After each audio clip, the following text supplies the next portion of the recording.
All right, welcome everybody to tonight's RT Student Club meeting. Tonight we're going to be talking about interviewing tips, and hopefully this can be really helpful material for you as you go out and get job interviews and get the job that you love. Tonight I am joined by Daryl Goliford, Professor Goliford. He's our Associate Dean. And also joining us, we have Brandy. If it's okay, I'll just mention your first name, and we welcome you in. Brandy, where are you calling in from? Where do you live? I'm in Metro Atlanta. Oh, nice. Mm-hmm. Yeah, we're about 30 miles just east of Atlanta. So. Oh, what town are you in? I'm in Covington. Covington. Yeah. I think the best fried chicken of my life was in Covington. I can't remember the name of it. Nana's? Mamie's. What is it? There's a Mamie's kitchen. It might have been Mamie's. It's a one kitchen place. Yeah. Just right south of the interstate. Yep. Yeah, well. So like the shows In the Heat of the Night, Vampire Diaries, if you've seen it on Netflix, Sweet Magnolias, all that has been filmed in our town. Is that Covington? Yeah. Well, it is a nice town. I've driven through there a few times. I used to visit Athens Orthopedic Clinic, and it's easier from the Atlanta airport to come out that interstate than to go clear north. Yeah, I do my clinicals at St. Mary's over in Athens. Oh, do you? Mm-hmm. Well, you got a little bit of a highway drive there. Yeah, it's a little bit of a drive, but yeah, I'm used to it because I work at the airport at Hartsville, so it's a drive either way, so it isn't really. Well, you're driving both ways. St. Mary's, been in that hospital. Yeah, it's a nice hospital. I love the people there. Yeah, that's good. I know a couple surgeons there. Oh, okay. Well, Brandy, we're excited to have you here. Where are you at with the program? I am literally about to graduate. With the COVID, it's pushed me back a little bit because originally it was supposed to be November, but we were suspended from going to the hospital for a while, so now it's January. But I finish up this module this week, and then next Monday I start my last respiratory class, and then the rest of it's just clinical. So, Brandy, that will be with myself as professor. That's RES 299. And we'll be working closely with you to do the final clinical evaluation and then to prepare you for the TMC exam. So awesome. Great to meet you. Perfect. Yeah. Thank you. Brandy, thanks for joining. Daryl, do you have any announcements for the recording? I want to make real sure that everyone knows this. The NBRC has 3 practice exams to help students get ready for the TMC exam. There is a free practice exam. They just call it the TMC free practice exam, and it's very similar to the real exam. And there are 2 self-assessment exams. Now, those self-assessment exams are $50 each for the student to take them, but the message is it's the best $50 you'll ever spend, because you get to see the actual topics and, very importantly, the actual terminology that is used on the real exam. So we have really been emphasizing this over the last couple months here, and it's made a positive difference.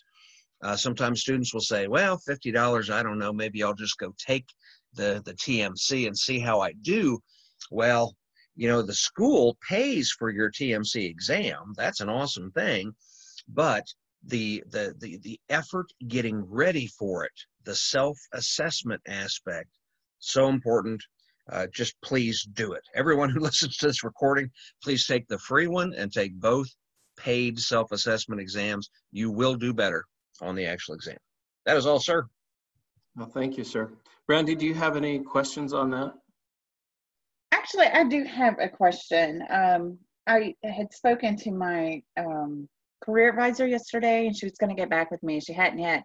So since, for the last 2 months of school, or the last 3 months of school, it will be clinicals. Can you take the TMC, the TMC, or the NRBC during that time, or do you have to wait till you're actually graduated to do it? Yeah, we have quite a few students in that situation. You must graduate.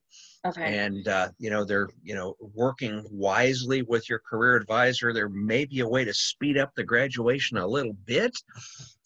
Sometimes I'm asked to expedite paperwork and things like that so students can graduate a bit quicker, Okay. but you must graduate. You must Okay. graduate. Yeah. Also, Sorry, that's because I okay. understand the issue.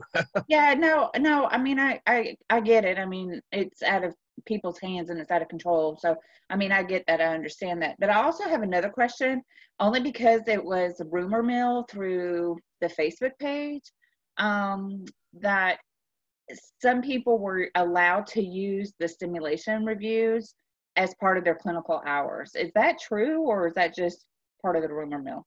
It is true. And let me tell you Oh, how that happened. When we had students who did not have access to a clinical site, and had no reasonable expectation that they would get access to a clinical site again soon, they were allowed by the university administration to do the classmate clinical simulations. And I'd have to go back and see how many it is, but I believe something like 8 or 10 of those to replace the clinical hours for one course. That has now gradually played out because more and more students are getting back in the hospital. But yes, that did happen. I okay. think for a couple of modules. Yeah. Okay. If you would be in that situation, I can make that happen for you really quite easily. Well, the only concern I have is that coming up, I'm in 2 clinical classes, so that's 120 hours in a 4-week period, and I work a full-time job. So, Mercy, that's I a mean, lot of yeah, hours. that's a Oh my lot. gosh. And I didn't know how I can get around that without pushing my graduation date back even further. Get it. So, I figured I'd ask. So, You know what? Let's obviously this is an individual case situation, so let's you and I get together next week okay. when you're in the course and see if maybe there's something I can do to help with that. Okay, that sounds great. I definitely understand the situation, and you're not alone, by the way. Yeah, I know. COVID just disrupted everything, didn't it? Yes. Just wow. Yeah. Yes, it Yeah. has. And we're just ready for Well, some normalcy. I'm glad you got back into St. Mary's and you're finishing your rotations. Yes, and like I said, they're amazing over there. And, I've never had any problems with anybody that I've worked with. They've all been helpful, willing to teach. And of course, you have to come in willing to learn. Yeah. So, and during this COVID, I'm sure I'm not the only student, but during this COVID, it was, a little bit of discouragement, really feeling if I made the right choice in doing this job. But now it's become validated when I go in and they kind of, okay, you can do this and this and this, you go do it, and then we'll just meet up later.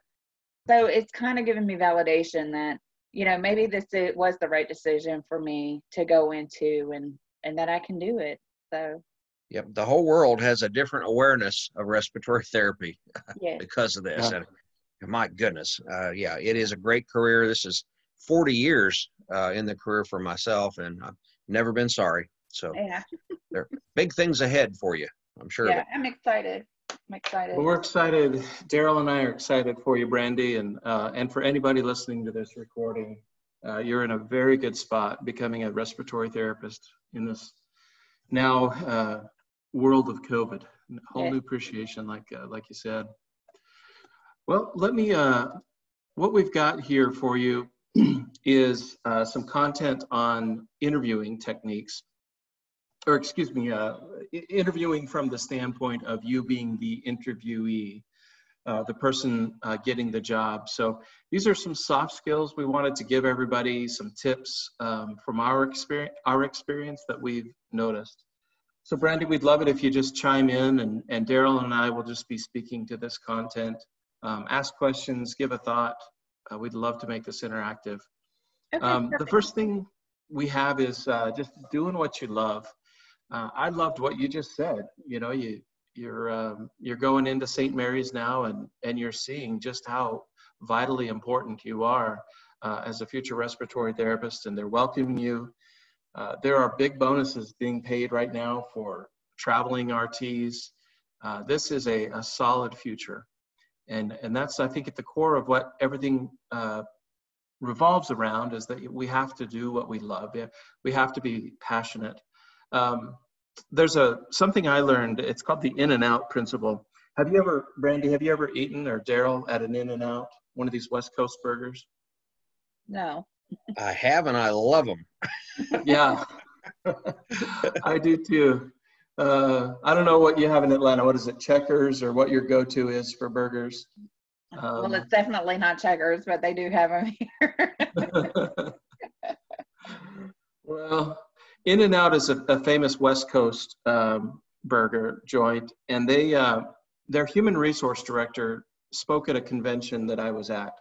And one of the things she talked about was passion for the job. And right? It doesn't have to be just the hamburger industry. But when they hire people, they ask what the person is passionate about. And if they get a dumbfounded look, that's a sign. But if they say, it doesn't matter, I just love to swim, I'm on the swimming team. Any little thing that they do, the person that they show passionate about, that's what they're looking for. Because they know they can teach skills, but they can't teach the passion. They can't bring that out in somebody. Somebody has to have that for life and transition. They found translationally that passion just becomes that on the job as well. I used to interview, well, I guess I still do, some frontline staff. And one of the questions I ask is, why have you applied for this position? So mostly I was interviewing medical assistants, sometimes CNAs. And if I ever got the answer of, well, you know, healthcare is kind of recession proof, it's a good place to be, it's economically sound, that's not somebody that demonstrates passion. But if they say, I love to help people, and I had this experience with, you know, maybe it was one of your loved ones in healthcare, and it was at that moment I realized that I have this passion, that this is what I want to do for the rest of my career. That's the kind of answer that I think interviewers are looking for. Daryl, Brandy, do you have thoughts on that? I think that's absolutely correct. You have to have passion in any job you do. You know, and like you mentioned, In-N-Out, but if you look at Chick-fil-A, when you go into Chick-fil-A, you know, I don't think I've ever had a bad experience from a Chick-fil-A because, you know, of course, one, the company takes care of the people, but then the people, of course, take care of the company. And with that passion, you're going to help your patients. You're going to make sure that that you go home safely, and you're going to make sure that your patients go home safely. So. Well, sir, my observation is I want to hire Brandy. So let's see if we can actually work on that. But that's exactly right. We're looking for enthusiasm. I spent about 10 years as a cardiopulmonary director, department of 30 or 40 people, went up to vice president, made it to CEO. So I did a lot of interviewing over the years. And what you're looking for is somebody who really wants the job. They're enthusiastic about the job. You know, if the interview turns into 20 questions from the candidate about every little perk that might come with the job, instead of what we're actually trying to do, which is take care of patients, then that's not a very good interview, just to be honest with you. So, yeah. You know, I'm going to share this experience. Last year I got off of social media, but I recently got back on, and I got into some of these respiratory student, you know, web pages and that kind of stuff. And it absolutely disgusts me when students are, well, what's the pay like? The pay will come. The pay comes with experience, but it's not about the pay coming out of the gate. It's about taking care of your patients. And, you know, oh gosh, that bothers me when people say that. Well, what's the pay like? I love it when a candidate will say, what will I get to do? You know, what kind of opportunities are there to use my skills, to broaden my skills? You know, what will I actually get to do in this department, in this facility? Those are good questions to ask. Oh, perfect. Oh, Brandy, I love hearing that enthusiasm in your voice, and you're so well spoken. So we can tell, Daryl and I, you've got that spark. So keep that up. One quick thought here, titles do matter. It depends on where you want to go with your career. Daryl, for example, was talking about how he had served prior as a CEO. Most of my career, I've been at a director level, a service line director. Recently, I've been at a vice president level. And something that I've learned is where you start can be an influence on where you end. So if you have a mind for wanting to be in a leadership position, a service line director, those are situations where you'd want to put yourself in. Find opportunities that you can do things without being asked. Certainly if there's any projects that you want to take on for your service line director, and let your career intentions be hey, I'd really like to grow within the organization. If management and leadership is what you want to do, that's just a thought. Put yourself out there. I've got here some screen pastes of job search tools. So I don't think you'll have any trouble as a respiratory therapist finding a job. That's the good news. But if you do want to look at different opportunities, these are, for my opinion, the most common. The one that's most interesting here for me is USA Jobs. That's the official website for the US government. So if you did say want to work at the Veterans Administration hospitals, that would typically be where you would find those type of jobs. We do find some rural federally qualified health center or critical access hospital jobs.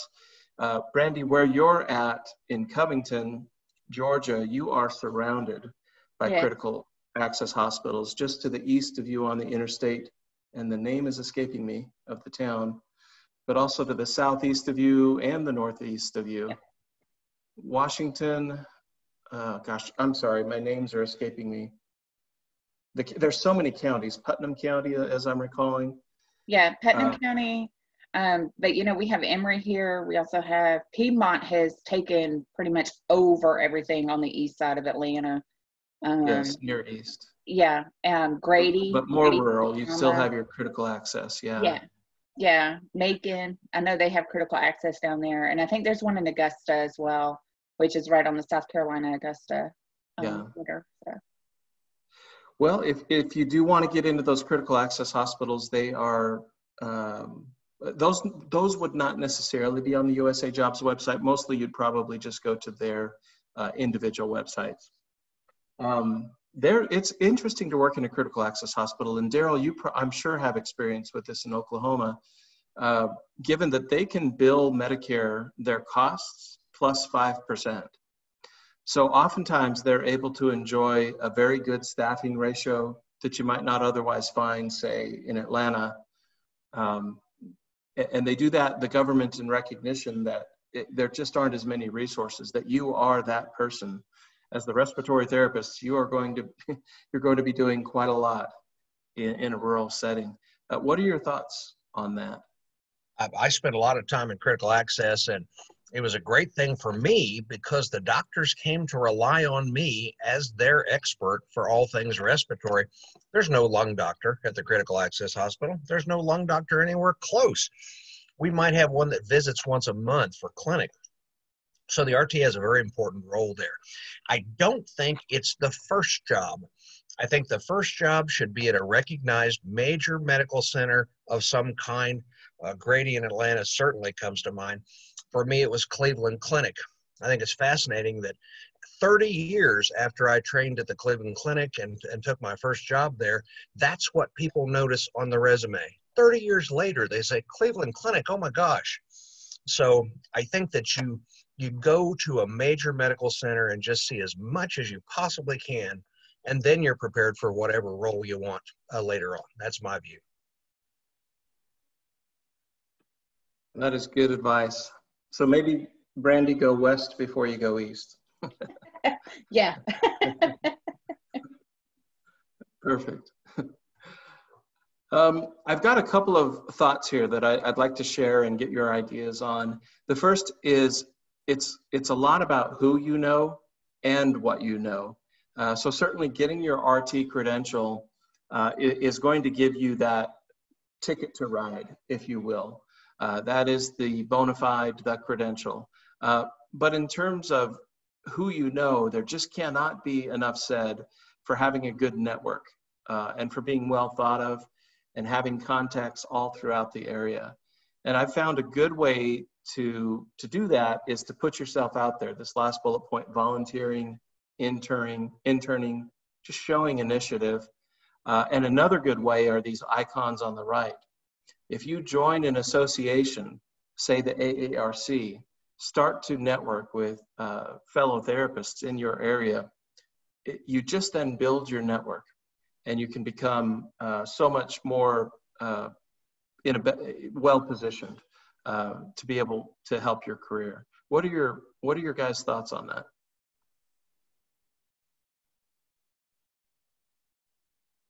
I think networking is a huge thing in any career you go to.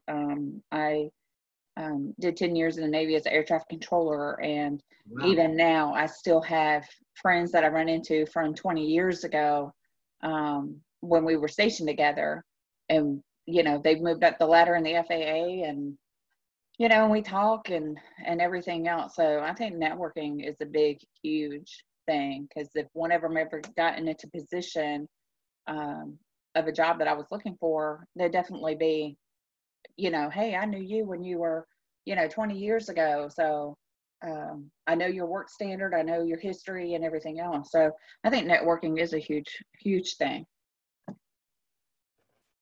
Well, you can see why Brandy is so articulate. She's held a very responsible job and career. So welcome to respiratory therapy. My goodness, if you wanted to go up the ladder to be a director, professor, whatever you wanted to do, that's excellent preparation.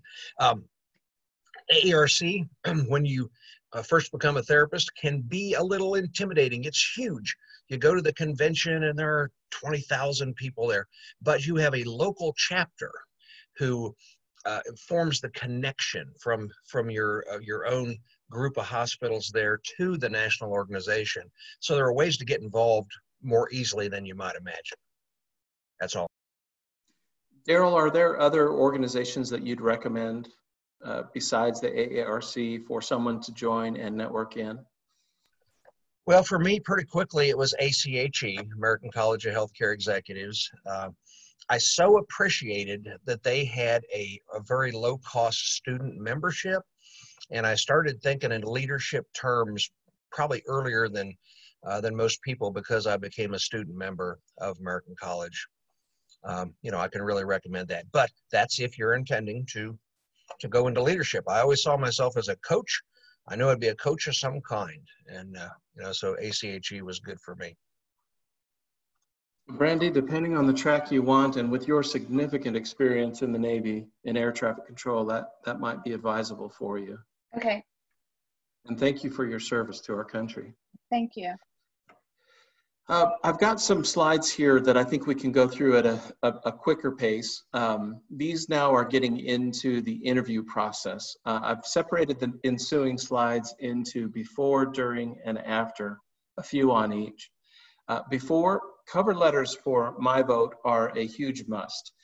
When you click onto a job and just apply online, you might get a call back. But when you take the time to do a personalized cover letter, I saw your job opening for X. It just, I'm very interested in this because X, Y, and Z. People will read a cover letter before they will look at a resume. And it's just a very nice touch to put you apart. A tip on resumes, it's good to quantify wherever you can. That third bullet point, increased blank from, sorry for the typo there, blank to blank. So if you can lead with a verb on your bullet points, it helps. Increased, improved, those types of accomplishments. And then one quick thought, the objective, I guess that's just a style thing. I prefer to do a cover letter versus have an objective section. But a valuable tidbit here too is the endorsement letters and recommendations. Whenever you leave a job, I think it's always good to ask your supervisor, if they would be so kind to write you just a to whom it may concern letter on that hospital's letterhead. And when you start to stack those up over the years and you can scan them as a PDF, it just really, I think, helps a resume stand apart. What are your thoughts on this slide, these thoughts? It shows a track record of accomplishment, and that's what we're looking for. Yeah, so keep those things. I've got them back 30 years, literally, and Yeah. I'm not going to throw them away, ever. Absolutely. So Sean, I have a question, and for myself and other new respiratory therapists, when you're talking about quantify your accomplishments, since we're new into it, I mean, I don't want to say it can't translate, but what I did in air traffic control is kind of a lot different than, respiratory. Could you use what you did in clinicals? Let me answer that. Absolutely, yes. A skill Okay. that you've acquired and been checked off on in clinicals is a skill for your resume. Absolutely. Okay. Yeah. I have a great resume template. I'd love to send that to you. Okay. It just it helps you not to miss things. It covers everything so that you may not have thought of some little thing. So I'll just send you that. Okay. Randy, after we, Daryl he'll find you in Campus View, but after we hit the stop recording button, you can share your email with Daryl. That way it's not on the recording here for all your fans. We know you have paparazzi and such. I charge for autographs. Okay. Perfect. Some more tips here during the interview. Be yourself.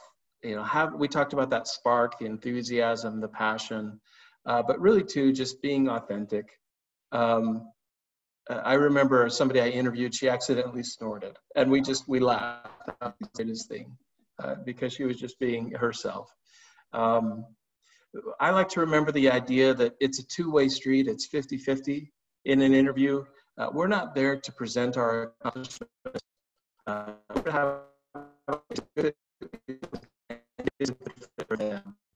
But it just practices me when I think about a conversation rather than a presentation. I would never underestimate the power of a receptionist. If that's the setting that you're going into to interview, it's just good in general and in life. Be friendly, visit shortly, and just be friendly all the way around. When you're in the interview, making good face contact, eye contact, smiling, being pleasant. Something too that's very important, do your homework.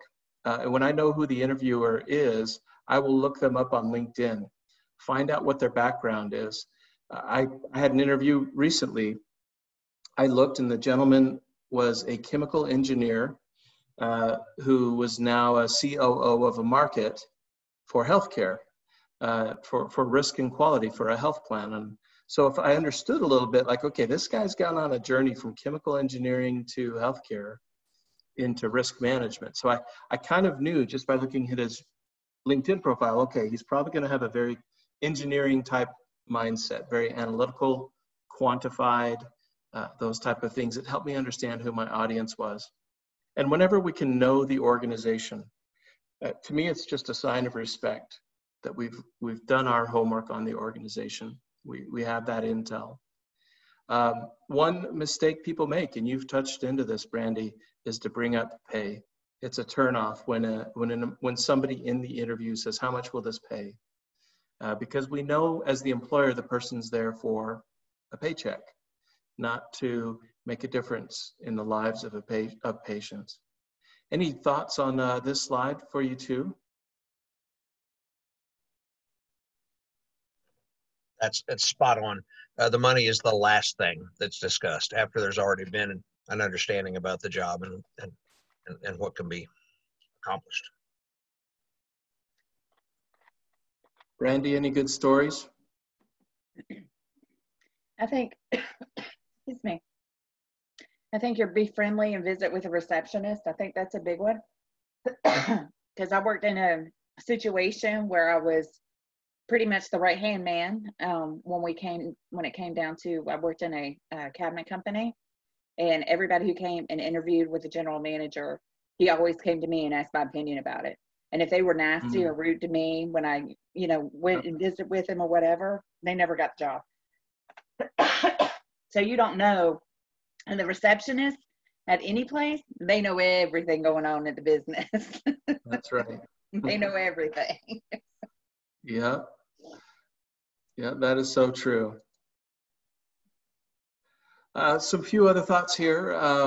When we're asked a question in the interview, it's good to be, I would say, 5 to sentences in an answer. Certainly, if you need to elaborate, do. But it's nice, I think, when the interviewer can know that they can ask you a series of questions and know that there's not going to be a 5-minute response, but instead say a 5 to 7 sentence response. One thing I do, these are just all ideas that I've kind of come up with from a discussion post, actually, that I wrote on this. When somebody asks you a question and they use a keyword, if you can mirror that keyword back, it really shows an attention to detail, and that and it shows that you're answering the question to their satisfaction. So use the same keywords in your answer. Sometimes I've noticed when I interview people that they just seem really nervous, and it's almost like read them like a book or read their mind. It's like, I'm so nervous. Oh gosh. And if that person would just think positively, think about it as a conversation, that would change that person's body language. It would change his words. Just our thoughts become those. A thought on silence. It's okay. You say, gosh, that's a great question. Let me think about that. And then you come up with a response. I think silence shows your confidence and your humility to think about what you really want to say. And then we kind of touched on this. It's not about selling your accomplishments. It's about connecting. I think that's what people want to know, that you have the skill set. And once you have that sort of minimum level of experience that's assumed, what they're really hiring is a personality. How will this person fit with me and the team? What are your respective thoughts here? Well, in respiratory therapy and most of medicine, we now do an interview with the director, of course, but we also do a peer interview. And that peer interview might be 4 or 5 therapists who just want to know, will this person fit in? Where the skills are, they're all RRTs at that point. Some have more experience, but will they fit in personally? And I think that's very important as you look at the interview. All right. Well, let me, I think this is our last slide on during the interview. This is something I learned from a recruiter, very valuable. I've always used it. She said, Sean, when you're at the end of the interview, if you're the interviewee, and they always inevitably ask, what questions do you have for us? Use that time to really revert the question back and to say, well, thank you for that. Is there anything, I guess a question I would like to ask is there anything that you have touched into prior questions that I could expand upon? Any area where you may still have a question from my experience? And the power of reverting that question when you're the interviewee is, if they have any pause about you, any gaps, any hurdles, it allows them to ask that question anew, and then gives you the opportunity to fill that gap in. And I think it also shows a great deal of confidence to be able to ask a question of a question. And then lastly, this was also shared with me by this recruiter who professionally places people. She said, Sean, always at the end of the interview, show genuine interest. This is part one of a long-term relationship. And there's no game playing. There's no need to play hard to get or those things we did when we were young and dumb and single. This is more just, hey, I'm really interested in this job. For me, this seems like it would be a good fit with you and the team, and that this work enables me to expand upon my skills. This just feels good to me. I just want to leave you with that. And then lastly, in that same spirit, make sure to shake hands or COVID elbow bump with everybody in the room with a warm smile. You know, I've seen people leave the room and they just shook hands with me as the manager.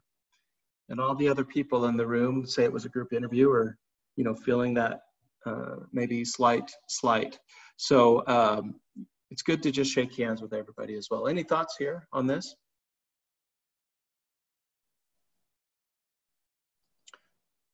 All good. So in a couple slides here, and I'll just go through these two quickly. Something you should be familiar with is behavior-based questions. These are very commonly used by managers. I've been trained in these, I'm sure Daryl has. And it's basically trying to ask a question about somebody's past to understand how they would act in the future, since that's the best indicator. So examples are, tell me about a time when. Talk about a time when. And I have some example questions on the next slide. So I'll just read a couple of these. Talk about a time when you had to work closely with someone whose personality was very different from yours. Give me an example of a time when you faced a conflict with a teammate. How did you handle that? So you can tell that these types of questions are geared, these two, for how are you going to work with others and how are you going to deal with conflict? So be prepared in your mind. Have examples that you go into the interview with based on what you know they're going to be looking for. Managers will always want to know usually these two things: how you deal with conflict, how you collaborated with others, and just have some examples already in your mind for what you can share. Any thoughts on behavior-based questions? I can tell you as a longtime director, that's how we're taught to interview. We want to see what people have actually done. Give us an example from your background, from your experience of how this, you know, how you handled this. That's what you should expect to be asked. Yes. Randy, did you do some interviewing in your past jobs? I have, but when you're talking about like that first question, I mean, when you work in the military or work air traffic control, you don't have a choice, especially in the military. I mean, it's, you know, people get transferred to different duty stations all the time, and, you know, and you might have to work with people you don't like. And, you know, when you're on an aircraft carrier, you work with people, you live with people, and you go out, you know, when you pull into port with the same people. So sometimes you just have to kind of bite your tongue with those that you work with and just get through the job, and then take your aggression out when you get home. So go get the punching bag out. Right. That's a good answer. Randy, I can tell you've got good leadership. I like the way you think. These are some examples of types of answers you could give. So if you're listening to this on the recording, this could be an area where you could pause. I'll just read a couple of these. When you're asked these key questions, this is an answer where, and you can link to this source that I have here, Common Answers, where basically they're looking for the person to show. The second question had to do with, tell me a time you made a mistake. So the answer the person gave, it clearly showed that the person took responsibility for their mistake, worked hard to correct it, took steps to make sure it wouldn't happen again. Doesn't let a past mistake define the person, but they let it be a learning action. So take a look at the link that I have here, and these give you some great answers to common behavior-based questions. And then simply after the interview, I don't think we can ever underestimate the words thank you, and especially when they're in written form. When somebody takes the time to write a thank you note, and if you know that that's going to reach the person at the address, you know, send it, or just even you could hand deliver it. And certainly you could send an email. But that is just a very nice touch. Nothing old-fashioned about it, but it has impact. I can tell you that yes. makes a difference when somebody communicates and says, thank you for interviewing me, whether I got the job or not. We'll always remember that person. Well, we have some upcoming topics. Next month, Daryl, you'll be talking about interpreting and modifying arterial blood gases with respiratory therapy. Would you like to give a highlight of that? It's a big part of the TMC exam. First, you must be able to interpret blood gases, and I would say relatively quickly interpret blood gases, but then modify therapy or recommend therapy, which will fix the blood gases. I've, made a point of being expert about this because it's so important for passing these board exams. And, that'll be the focus next time. We'll probably do about 20 case studies. They're brief, but 20 case studies. And yeah, it will help. It will. Big part of the TMC exam. And I'd like, Daryl, with your permission too, just to write your email here. You are so integral to the student's success with the TMC exam. And I know I've known Daryl for years, so I know he has no issue with me writing his email here. This is my cell phone. Yeah. But you're always welcome. Mine. Sir, would you put my cell phone there? Students often like to text, and that that's fine with me.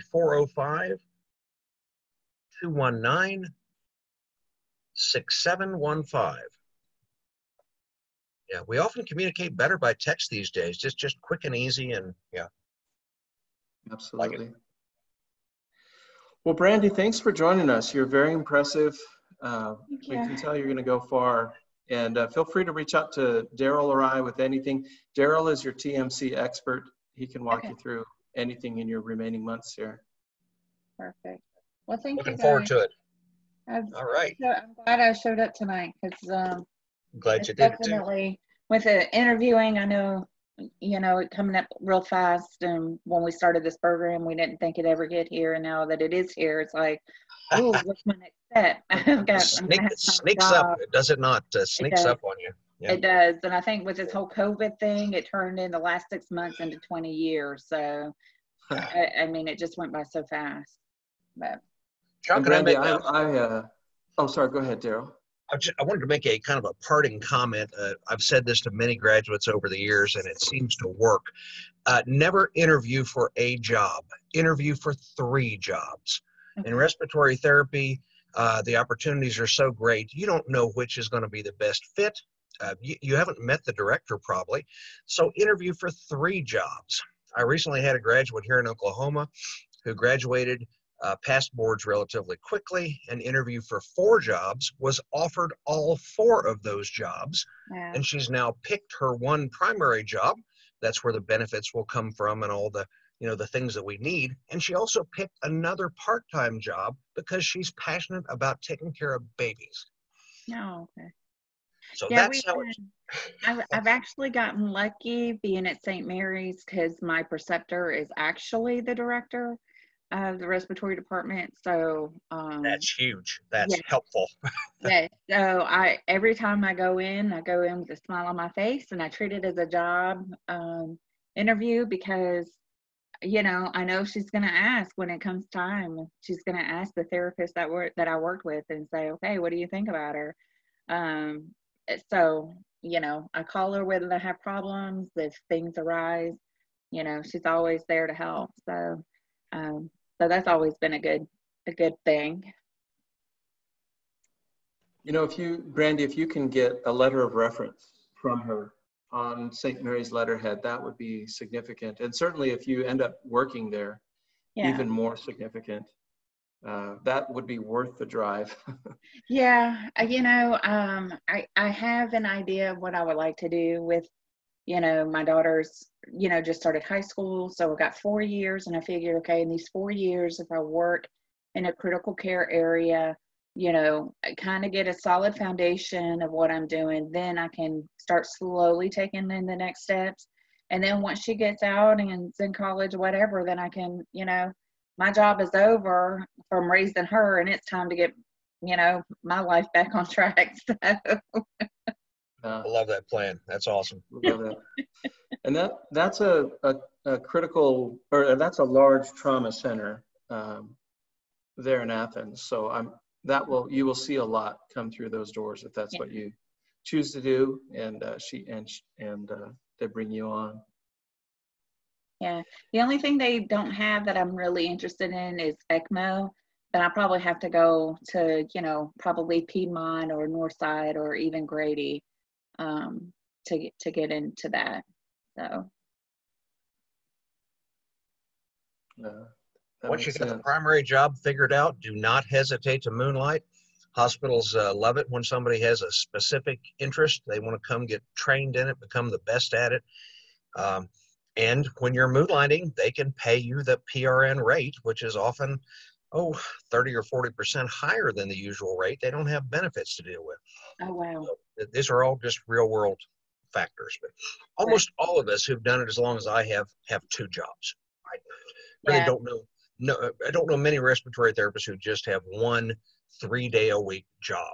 312s, there's lots of opportunity. Yeah, I'm excited.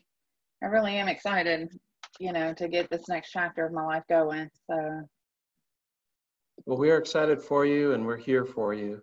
Thank you. Brandy, I'm going to stop the recording, but if you'll hold the line, and then you can give Daryl your email. Okay. I just want to thank everybody for watching this recording, and we hope that the interviewing skills that we've presented and the ideas will be helpful to you. So come in next month. It will be the second Wednesday, and that will be the 14th of October. And Daryl will be presenting on that topic.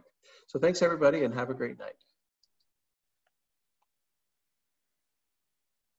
Let's see. Oh, I need to hit another button. Pardon me.